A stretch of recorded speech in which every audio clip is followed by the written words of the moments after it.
यदा यदा हि धर्मस्य ग्लानिर्भवति भारत अभ्युत्थानम् अधर्मस्य तदात्मानम्.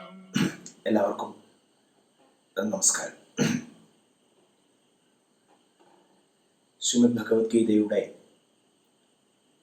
ധ്യാന ശ്ലോകത്തിലെ 9ാം മന്ത്രം, അവസാനത്തെ ശ്ലോകമാണ് ഇന്ന് നമ്മൾ പഠിക്കുന്നത്.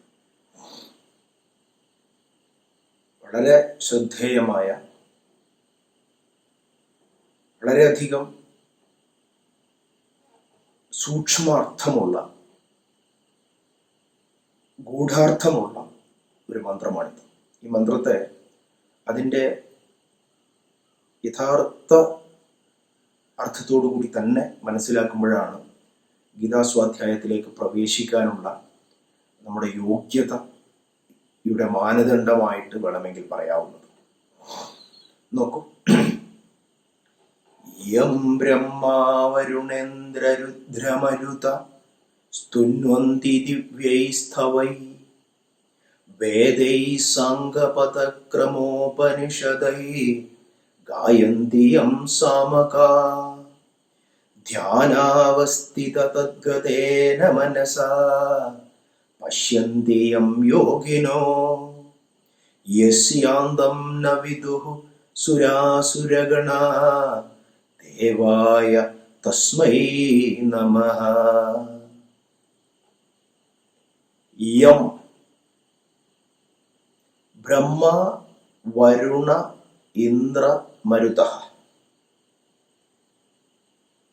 യം ബ്രഹ്മ വരുണേന്ദ്ര രുദ്രമരുതഃ ദിവ്യൈ സ്തവൈ, ദിവ്യങ്ങളായ സ്തവങ്ങൾ അല്ലെങ്കിൽ സ്തുതികൾ, സ്തുന്വന്തി, സ്തുതിക്കുന്നുവോ. അപ്പോ യം യാതൊന്നിനെ അല്ലെങ്കിൽ യാതൊരുവനെ, യാതൊരു തത്വത്തെ ഒക്കെ പറയാം. യാതൊന്നിനെ ബ്രഹ്മാവ്, വരുണൻ, ഇന്ദ്രൻ, രുദ്രൻ, മരുത്തുഗണങ്ങൾ എന്നിവരൊക്കെ ദിവ്യൈ സ്തവൈ, ദിവ്യങ്ങളായ സ്തവങ്ങളെ കൊണ്ട്, ദിവ്യങ്ങളായിരിക്കുന്ന കീർത്തനങ്ങളെ കൊണ്ട് സ്തുന്വന്തി, സ്തുതിക്കുന്നുവോ, സ്തുതിക്കുന്നു. അപ്പോ പിന്നീട് പറയുന്നത്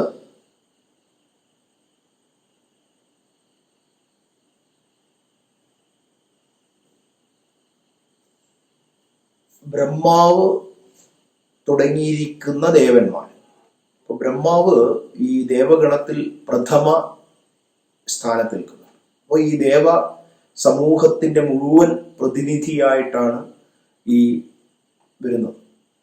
എന്തായാലും അവിടെ എടുത്തു തന്നെ പറയുന്നു, ബ്രഹ്മാവ്, ഇന്ദ്രൻ, വരുണൻ, രുദ്രൻ തുടങ്ങിയിട്ടുള്ളവരെല്ലാം ദിവ്യങ്ങളായ സ്തവങ്ങളെ കൊണ്ട് ആരെ സ്തുതിക്കുന്നുവോ. പിന്നീടോ വേദൈഹി സാംഗപദക്രമോപനിഷദൈർവേദൈഹി ഗായന്തി യം സാമകാ. യാതൊരുത്തനെ അല്ലെങ്കിൽ യാതൊന്നിനെ ഈ ഉപക്രമാദി ഉപനിഷദന്തങ്ങളോട് കൂടിയ വേദങ്ങളെ കൊണ്ട്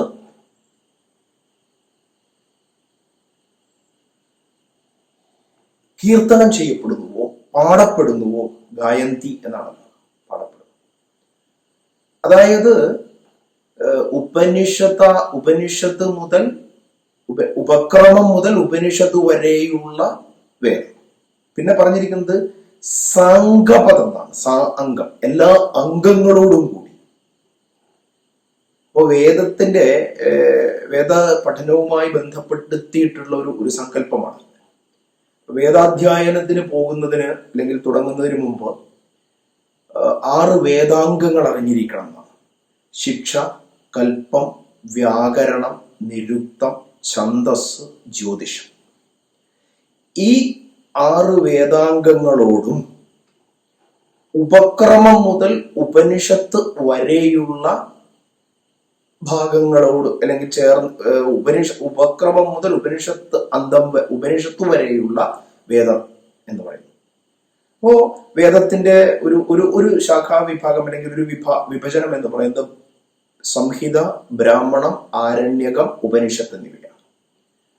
അതില് സംഹിത, ബ്രാഹ്മണ, ആരണ്യകങ്ങൾ വേദത്തിന്റെ കർമ്മകാണ്ഡത്തെയും ഉപനിഷത്ത് വേദത്തിന്റെ ജ്ഞാനകാണ്ഡത്തെയും സൂചിപ്പിക്കും. ഈ ഉപനിഷത്താണ് വേദത്തിന്റെ താല്പര്യ നിർണയം. അതാണ് വേദാന്തം എന്ന പേരിലൊക്കെ അറിയപ്പെടുന്നത്. അപ്പോ 6 വേദാംഗങ്ങൾ അഭ്യസിച്ച സംഹിത, ബ്രാഹ്മണ, ആരണ്യങ്ങളാകുന്ന കർമ്മകാണ്ഡങ്ങളിലൂടെ ചിത്തശുദ്ധി നേടി ആത്യന്തികമായ ജ്ഞാനത്തിലേക്ക് നീങ്ങിക്കൊണ്ടിരിക്കുന്ന അല്ലെങ്കിൽ അത്തരം ആത്യന്തിക ജ്ഞാനത്തിന് പരിശ്രമിച്ചു കൊണ്ടിരിക്കുന്ന സാധകന്മാർ യാതൊന്നിനെ ഗാനം ചെയ്യുന്നുവോ, യാതൊരു തത്വത്തെ ഗാനം ചെയ്യുന്നുവോ? അപ്പൊ ഇവര് ഈ വിഭാഗത്തിൽപ്പെട്ട ആളുകള് തികഞ്ഞ വേദ പണ്ഡിതന്മാരാണ്. അവര് വേദത്തെ ശാസ്ത്രവിധി പ്രകാരം പഠിച്ച് ആ അറിവിലൂടെ പരമസത്യ സാക്ഷാത്കാരത്തിന് വേണ്ടി ശ്രമിച്ചുകൊണ്ടിരിക്കുന്നവരാണ്. പക്ഷെ അവര് ഗാനം ചെയ്യുകയാണ്. ബ്രഹ്മാവ്, ഇന്ദ്രൻ, വരുണൻ, രുദ്രൻ, മരുത്തുഗണങ്ങൾ തുടങ്ങിയിട്ടുള്ളവരൊക്കെ ദിവ്യങ്ങളായ സ്തുതികളെ കൊണ്ട് യാതൊന്നിനെ സ്തുതിക്കുന്നുവോ, യാതൊരുവനെ സ്തുതിക്കുന്നുവോ, അതുപോലെ 6 അംഗങ്ങളോടും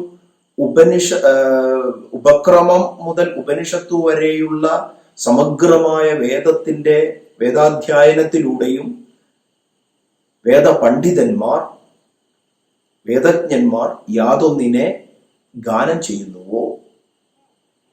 ഏതെന്നറിയില്ല. ഏതോ ഒരു പരമ തത്വത്തിലേക്ക് എത്തുന്നതിന് വേണ്ടിയിട്ടാണ് ഇവർ ഈ ദിവ്യങ്ങളായ കീർത്തനങ്ങളെ കൊണ്ട് സ്തുതിക്കുകയും വേദാധ്യയനം നടത്തിയിട്ട് വേദാധ്യയനത്തിലൂടെ സമഗാനം ചെയ്യുന്നതുമൊക്കെ. മൂന്നാമത് പറയുന്നു, ധ്യാനാവസ്ഥിത തദ്ഗതേന മനസ പശ്യന്തി യം യോഗിനോ. യം യാതൊന്നിനെ ധ്യാനാവസ്ഥിതമായ അന്ധക്കരണത്തോടു കൂടിയ യോഗിനഃ യോഗികൾ പശ്യന്തി കാണുന്നുവോ അല്ലെങ്കിൽ സാക്ഷാത്കരിക്കുന്നുവോ? ആ പ്രയോഗം ഇവിടെയാണ് അതിന്റെ സൂക്ഷ്മാർത്ഥമുള്ളത്. വളരെ ശ്രദ്ധിച്ച് മനസ്സിലാക്കും. ധ്യാനാവസ്ഥിത തദ്ഗതേന മനസാ. ധ്യാനം ഏകദേശം നമുക്കറിയാം, പ്രത്യയങ്ങളുടെ പ്രത്യേകതാനതാ ധ്യാനം. ഏതെങ്കിലും ധ്യേയ വിഷയം, ഏത് വിഷയത്തിലേക്കാണോ നമ്മൾ അന്ധക്കരണത്തിന്റെ മറ്റെല്ലാ ചിത്തവൃത്തികളെയും നിരോധിച്ച് അല്ലെങ്കിൽ ആ മറ്റു ചിത്തവൃത്തികളിലേക്ക് യാതൊരു നിയന്ത്രണവും ഇല്ലാതെ ഓടി നടന്നിരുന്ന മനസ്സിനെ തീവ്ര സാധനകളിലൂടെ ധ്യേയവസ്തുവിലേക്ക്, എന്തിലേക്കാണോ നമ്മൾ ലക്ഷ്യമാക്കുന്നത് ആ ലക്ഷ്യത്തിലേക്ക് മനസ്സിനെ ഏകാഗ്രമാക്കി നിർത്തി ആ വിഷയത്തെക്കുറിച്ച് മാത്രമുള്ള പ്രത്യയങ്ങള് അന്ധക്കരണത്തിൽ സംഭവിക്കുന്ന അവസ്ഥയാണ് ധ്യാനം. മറ്റൊരു ചിത്തവൃത്തികൾക്കും അവിടെ സ്ഥാനമില്ല. അതുകൊണ്ട് എവിടെയാണോ നമ്മൾ ധാരണ ചെയ്ത്, ഏതൊരു ധ്യേയവസ്തുവിലേക്കാണോ ധാരണ ചെയ്തിരിക്കുന്നത് ആ ധ്യേയവസ്തു മാത്രം, ആ ധ്യേയവസ്തു സംബന്ധമായിരിക്കുന്ന ചിത്തവൃത്തികൾ മാത്രം സംഭവിക്കുന്ന തലമാണ് ധ്യാനം. അതുകൊണ്ടാണ് ധ്യാന ശബ്ദത്തെ പ്രത്യയ ഏകതാനതാ ധ്യാനം എന്ന് പതഞ്ജലി മഹർഷി പറയും. അപ്പൊ അങ്ങനെ ഒരു പരമമായ തത്വത്തിലേക്ക് തങ്ങളുടെ ശാസ്ത്രജ്ഞാനത്തിലൂടെയോ അല്ലെങ്കിൽ ആചാര്യന്മാരുടെ ഉപദേശത്തിലൂടെയോ ഒക്കെ ആയിട്ട് ഒരു പരമമായ സത്യത്തിലേക്ക് തങ്ങളുടെ മുഴുവൻ ചിത്തവൃത്തികളെയും ഏകാഗ്രമാക്കിയിരിക്കുന്ന അവസ്ഥക്ക് പറയുന്ന പേരാണ് ധ്യാനാവസ്ഥിത മനസ്സ് എന്ന് പറയുന്നത്. പിന്നീട് പറയുന്നതാണ് വളരെ ശ്രദ്ധിക്കേണ്ടത്, തദ്ഗതേന മനസ്സ. ഇവിടെ ധ്യാനാവസ്ഥിതമായി തദ് അതിലേക്ക് ഗമിക്കുന്ന മനസ്സോടുകൂടിയവർ എന്നാണ്. സകല ചിത്തവൃത്തികളെയും ഏതോ ഒരു തത്വത്തിലേക്ക് പ്രാപ്തമാക്കുന്നതിന് വേണ്ടി ചിത്തവൃത്തികളെ ഏകാഗ്രമാക്കിയിരിക്കുന്ന അന്ധകരണം. അത്രയും അർത്ഥം എടുക്കണം ധ്യാനാവസ്ഥിത തദ്ഗതേന മനസ എന്നുള്ളതുകൊണ്ട്. ഈ തദ് ശബ്ദത്തിന് സാധാരണഗതിയിൽ തദ് ശബ്ദത്തിന് അത് എന്നൊരർത്ഥമുള്ളൂ, അത്. പക്ഷെ വേദാന്ത ശാസ്ത്ര സംബന്ധമായിട്ട് ഈ തദ് ശബ്ദത്തിന് ഒരു വിശേഷാർത്ഥമുണ്ട്. അതിപ്പോ എല്ലാ ഭാഷയിലും ചില പദങ്ങളെ വിശേഷാർത്ഥത്തിലെടുക്കും. ഇവിടെ ഇപ്പോഴും ഉണ്ടാവും. ഒരു കാര്യത്തെ പറയുമ്പോൾ ആദ്യം അതിന്റെ നിർവചനം കൊടുക്കും. നമ്മൾ എന്താ പറയുക, നിയമസംഹിതയോ നമ്മളെ കോൺസ്റ്റിറ്റ്യൂഷനിലെ ഭരണഘടനയോ ഒക്കെ എടുക്കുന്ന സമയത്ത് അതിലാദ്യം അതിലെ പ്രധാനപ്പെട്ട ടേംസിനെ നിർവചിച്ചിട്ടുണ്ടാവും. റിപ്പബ്ലിക്, എന്താണ് റിപ്പബ്ലിക് എന്നുള്ളത് ഈ വിഷയത്തിൽ ഇവിടെ എപ്രകാരമാണ് നിർവചിച്ചിരിക്കുന്നതെന്ന് പറയും. ഇനി അങ്ങോട്ട് എവിടെയൊക്കെ റിപ്പബ്ലിക് എന്ന പദം കാണുന്നുവോ അപ്പോൾ ഈ അർത്ഥം മനസ്സിലാക്കിക്കൊള്ളണം എന്നാണ് അതിന്റെ അർത്ഥം. ഏത് ഭാഷയിലും എവിടെയും സ്വീകരിക്കുന്നതാണ്. ഇവിടെ തദ് ശബ്ദത്തിന് സാമാന്യമായിട്ടുള്ള അതിന്റെ അർത്ഥം അതെന്നെയുള്ളൂ. പക്ഷെ വേദാന്ത ശാസ്ത്രത്തിൽ സംസ്കൃത ഭാഷയിൽ തദ് ശബ്ദത്തിന് അത് എന്നുള്ള അർത്ഥം. ഈ വേദാന്ത ശാസ്ത്രത്തിൽ നമ്മൾ തദ് ശബ്ദം കാണുമ്പോൾ ചില സമയത്ത് അത് എന്നുള്ള അർത്ഥത്തിലും വരും. തദ് ശബ്ദം ചില സമയത്ത് അത് എന്നുള്ള അർത്ഥത്തിലും. പക്ഷെ സന്ദർഭാനുസൃതമായിട്ട് തദ് ശബ്ദം ബ്രഹ്മത്തെ പ്രതിനിധാനം ചെയ്യുന്നതാണ്. ബ്രഹ്മ പ്രതീകമായിട്ട് 3 ശബ്ദങ്ങളെ സ്വീകരിക്കാമെന്ന് ഗീത തന്നെ പറയുന്നുണ്ട്. ഗീത പറയില്ല, അങ്ങനെ സ്മൃതിയുണ്ട് എന്ന് ഗീതാകാരൻ ഓർമ്മിപ്പിക്കുന്നു. ഓം തത് സത് ഇതി നിർദ്ദേശോ ത്രിവിധോ ബ്രഹ്മണസ്മൃതി. അപ്പൊ ബ്രഹ്മനിർദ്ദേശങ്ങളായിട്ട് 3 പദങ്ങൾ നിർദ്ദേശിക്കപ്പെട്ടിട്ടുണ്ട്, അല്ലെങ്കിൽ പറയപ്പെട്ടിട്ടുണ്ട്, സ്മൃതികാരന്മാർ പറയപ്പെട്ടിട്ടുണ്ട്. അത് ഓം, തത്ത്, സത്ത് എന്നിങ്ങനെയാണ്.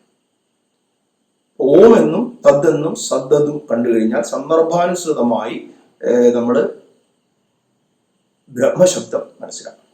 ഇവിടെ ആ രീതിയിലാണ് തദ്ഗതേന മനസ, ധ്യാനാവസ്ഥിത തദ്ഗതേന മനസ. ഇപ്പൊ ധ്യാനത്തിലൂടെ, ധ്യാനം നിശ്ചയമായിട്ട് നമ്മൾക്കറിയാം, ധ്യാനം എന്ന് പറയുന്നത് ഒരു ലക്ഷ്യത്തിൽ എത്താൻ വേണ്ടിയിട്ടുള്ള ചിത്തവൃത്തികളുടെ ഏകതാനതയാണ്. ലക്ഷ്യം അല്ല ധ്യാനം, മാർഗതലത്തിലുള്ളതാണ് ധ്യാനം. അതുകൊണ്ട് ഈ ധ്യാനം എന്ന് പറയുന്ന മാർഗത്തിൽ നിൽക്കുമ്പോൾ എന്താണ് ലക്ഷ്യം? തദ്ഗതേന, അതിലേക്ക് ഗമിക്കുക. ഏതിലേക്ക്? ബ്രഹ്മത്തിലേക്ക് ഗമിക്കുക. അതായത് ബ്രഹ്മ സാക്ഷാത്കാരമാകുന്ന ലക്ഷ്യത്തിലേക്ക് നീങ്ങുന്നതിന് വേണ്ടി അന്ധകരണത്തെ സകല ചിത്തവൃത്തികളിൽ നിന്നും നിരോധിച്ച് ധ്യാനാവസ്ഥിതമായി നിലനിർത്തുന്ന യോഗികൾ പശ്യന്തി, കാണുന്നു. മന്ത്രം പൂർണ്ണമായിട്ട് ആ വാക്യത്തിൽ ധ്യാനാവസ്ഥിത തദ്ഗതേന മനസാ പശ്യന്തി യം യോഗിനോ. യം യാതൊന്നിനെ ധ്യാനാവസ്ഥിതമായ തദ് ശബ്ദത്തിന് പരമസത്യം അല്ലെങ്കിൽ ബ്രഹ്മം എന്നൊക്കെ എടുത്തു. അപ്പൊ ധ്യാനാവസ്ഥിതമായ അന്ധകരണത്തോടു കൂടിയ യോഗികൾ യാതൊരു ലക്ഷ്യപ്രാപ്തിക്ക് വേണ്ടിയാണോ ധ്യാനം ചെയ്യുന്നത് അവര് കാണുന്നു എന്ന് പറഞ്ഞാൽ ആ ധ്യാനത്തിന്റെ പൂർണ്ണതയിൽ, സമാധി അവസ്ഥയിൽ അവര് ദർശിക്കുന്നു. ഇവിടെയാണ് ഇതിന്റെ രൂഢാർത്ഥം കിടക്കുന്നത്. ആദ്യം പറഞ്ഞിരിക്കുന്ന ആൾക്കാർ ബ്രഹ്മാവ്, വരുണൻ, രുദ്രൻ, ബ്രഹ്മാവ്, ഇന്ദ്രൻ, വരുണൻ, രുദ്രൻ, മരുത്ത് ഗണങ്ങൾ തുടങ്ങിയിട്ടുള്ള ദേവതലത്തിലെ ഉയർന്നവരെല്ലാം കീർത്തനങ്ങളെ കൊണ്ട് ഇങ്ങനെ സ്തുതിക്കുന്നു. ദിവ്യൈസ്തവൈഹി സ്തുന്വന്തി. ഇവരാരും ഈ സ്തുതിക്കുന്നവൻ കണ്ടോളെന്ന് നിർബന്ധമൊന്നുമില്ല. അവരുടെ ഒരു സ്ഥിതി പറയാണ്, അവരെ സ്തുതിച്ചുകൊണ്ടിരിക്കുകയാണ്. കണ്ടേക്കാം. രണ്ടാമത്തെ ആൾക്കാരെ കുറിച്ച് പറഞ്ഞിരിക്കുന്നത് വേദപണ്ഡിതന്മാരാണ്. അവര് 6 വേദാംഗങ്ങളോടും സംഹിത, ബ്രാഹ്മണ, ആരണ്യക ഉപനിഷത്തുകളോടും കൂടി ചേർന്ന് സമഗ്രമായ വേദ ഗാനങ്ങളെ കൊണ്ട്, അല്ലെങ്കിൽ വേദഗാനങ്ങളെ കൊണ്ട് ഇവന്റെ മഹത്വത്തെ പാടിപ്പുകഴ്ത്തുന്നു. പാടിപ്പുകഴ്ത്തുന്നത് കൊണ്ടോ ഒക്കെ അവർ ദർശിച്ചു എന്ന് പറയുന്നില്ല, ഒരു മാർഗമാണ് ദർശിച്ചു. പക്ഷെ ഇവരെ സംബന്ധിച്ച് ഉറപ്പിച്ച് പറയുന്നു, ധ്യാനാവസ്ഥിതമായ അന്തഃകരണത്തോട് കൂടിയിട്ടുള്ള യോഗികൾ പശ്യന്തി, കാണുന്നു, സാക്ഷാത്കരിക്കുന്നു. അപ്പൊ ഈ യോഗി എന്ന് പറയുന്നത് നമുക്ക് യാതൊരു സംശയവും വേണ്ട, തീവ്രമായ, അല്ലെങ്കിൽ തീവ്രമെന്ന് പറയുന്നില്ല, ക്രമാനുഗതമായ പരിശീലനത്തിലൂടെ അന്തഃകരണത്തെ നിയന്ത്രിച്ചു കൊണ്ടുവരാൻ കഴിയുന്ന ഏതൊരു സാധാരണ മനുഷ്യനും യോഗിയാണ്. പിന്നെ ദേവകുലത്തിൽ ജനിക്കുകയെന്നോ വേദം ഈ പറഞ്ഞതുപോലെ വേദാംഗങ്ങളോട് കൂടിയിട്ട് അഭ്യസിക്കണം എന്നൊന്നും സത്യസാക്ഷാത്കാരത്തിന് നിർബന്ധമില്ല. ഇതൊക്കെ ഒരുപക്ഷെ ഇതിലേക്ക് ഗുണം ചെയ്യുമെന്നല്ലാതെ ഇതൊന്നും നിർബന്ധമായിട്ടുള്ള സംഭവങ്ങളല്ല. വേദം പഠിച്ചിരിക്കണം എന്നുള്ളത്, സംഹിത, ബ്രാഹ്മണ, ആരണ്യക ഉപനിഷത്തുകൾ പഠിച്ചിരിക്കണം എന്നുള്ളത്, വേദാംഗങ്ങൾ പഠിച്ചിരിക്കണം എന്നുള്ളത്, നിത്യവും ഈ ഈശ്വരനെ സ്തുതിച്ചുകൊണ്ടിരിക്കണം എന്നുള്ളത്, ഇതൊന്നും സത്യസാക്ഷാത്കാരത്തെ സംബന്ധിച്ചിടത്തോളം, ഈശ്വര സാക്ഷാത്കാരെ സംബന്ധിച്ചിടത്തോളം നിർബന്ധമുള്ള വിഷയങ്ങളല്ല. പക്ഷെ ഇതൊക്കെ ആചരിക്കുന്നത് കൊണ്ട് ഒരുപക്ഷെ ഈ പറയുന്നത് പോലെ ഈശ്വര സാക്ഷാത്കാരത്തിലേക്കുള്ള മാർഗത്തിൽ നമുക്ക് വേഗത കൂടുമായിരിക്കും. പക്ഷെ ആത്യന്തികമായി വേണ്ടത് ചിത്തവൃത്തി നിരോധമാണ്. പരമസത്യാന്വേഷണത്തിന്റെ ഭാഗമായിട്ട് ചിത്തവൃത്തികളെ ക്രമാനുഗതമായി ആത്മനിയന്ത്രണത്തിലൂടെ തന്റെ വശത്താക്കിക്കൊണ്ടാണ് സത്യാന്വേഷണം. ഈ ഒരു സാധാരണക്കാരായിട്ടുള്ള സാധകന്മാരെ പോലും അങ്ങേയറ്റം പ്രചോദനം തരുന്ന വരികളാണ് ഈ ധ്യാന ശ്ലോകത്തിലെ 9-ാം മന്ത്രത്തിൽ വരുന്ന ഈ 3-ാം പദം.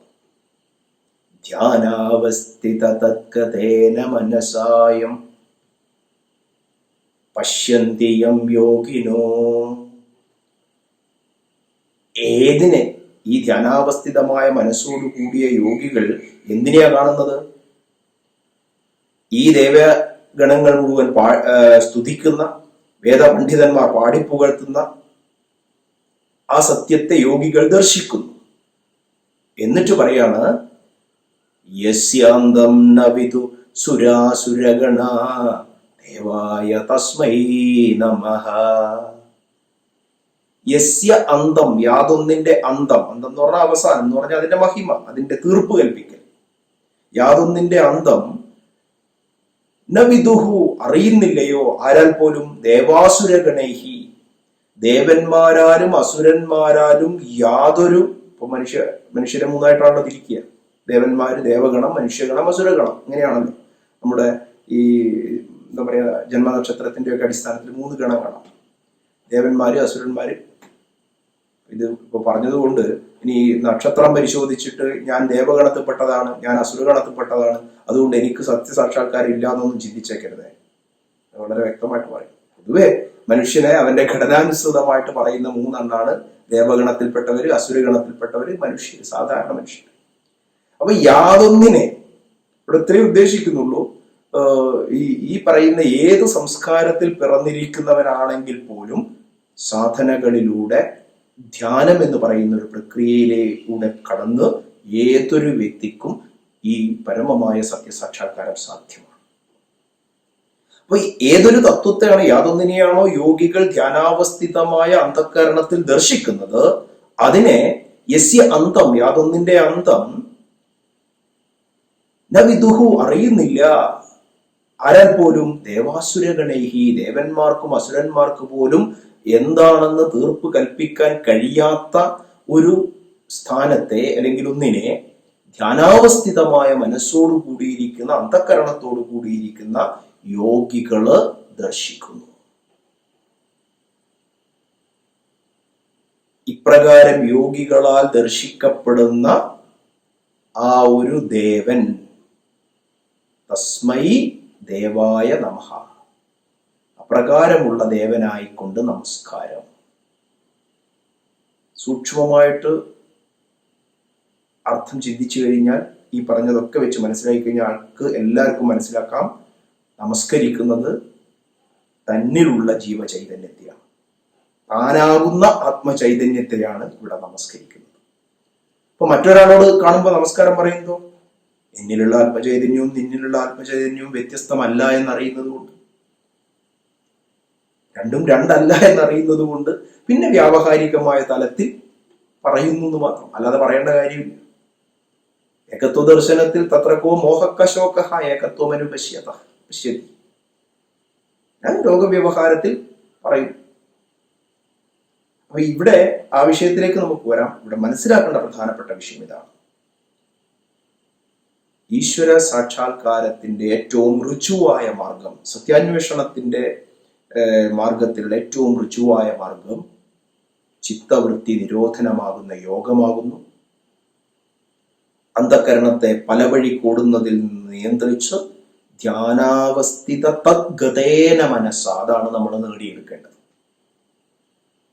ധ്യാനം കൊണ്ട്, ധ്യാനത്തിലൂടെ അതിനെ പ്രാപിക്കുന്ന അന്ധകരണത്തെ തദ്ഗതേന, അതിനെ പ്രാപ്തമാക്കുന്ന രീതിയിൽ അന്ധകരണത്തെ ധ്യാനത്തിലൂടെ ചിട്ടപ്പെടുത്തിയെടുക്കുമ്പോഴാണ് ഈശ്വര സാക്ഷാത്കാരം. അതുകൊണ്ടാണ് സമാധിയാണ് യോഗം എന്ന് പറയുന്നത്.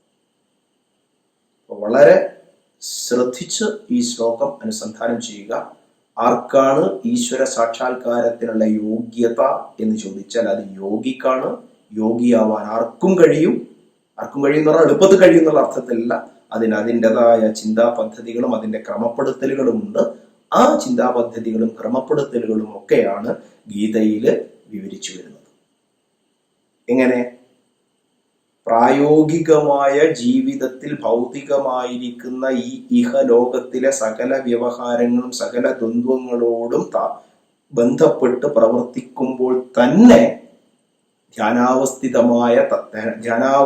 തദ്ഗതേന മനസ്സ, അങ്ങനെ ഒരു അന്ധകരണത്തെ രൂപപ്പെടുത്തി എടുക്കാനുള്ള ഉപദേശങ്ങളാണ് ഗീതാശാസ്ത്രത്തിലുള്ളത്. അതുകൊണ്ടാണ് ഗീതാശാസ്ത്രം യോഗശാസ്ത്രം എന്ന പേരിലും അറിയപ്പെടുന്നത്. ഗീതയിൽ ഓരോ അധ്യായം അവസാനിക്കുന്ന സമയത്തും നമുക്ക് ഈ യോഗശാസ്ത്രം എന്നുള്ള പ്രയോഗം കാണാം. ഇതാണ് 9ാമത്തെ ശ്ലോകം. ശ്ലോകം ഒന്നുകൂടി ചൊല്ലി നിർത്താം. യം ബ്രഹ്മാ വരുണേന്ദ്രരുദ്രമരുതസ്തുന്വന്തി ദിവ്യൈസ്തവൈ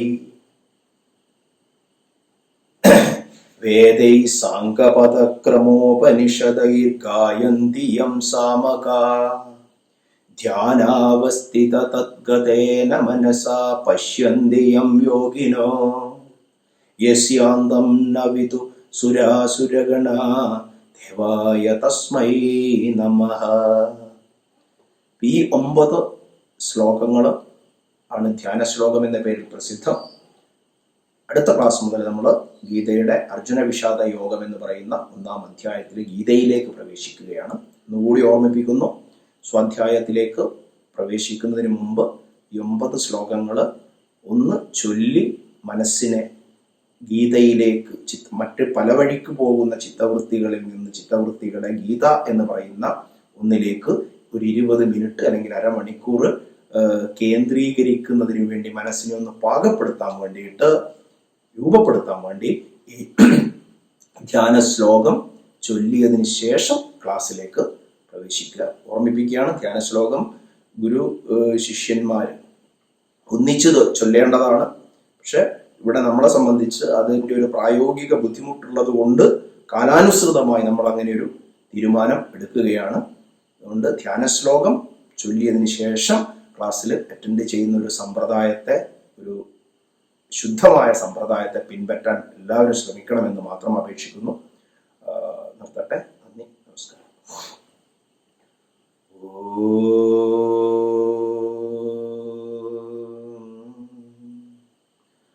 അസതോ മാ സദ്ഗമയ തമസോ മാ ജ്യോതിർഗമയ മൃത്യോർമാ അമൃതം ഗമയ. ഓം ശാന്തി ശാന്തി ശാന്തി.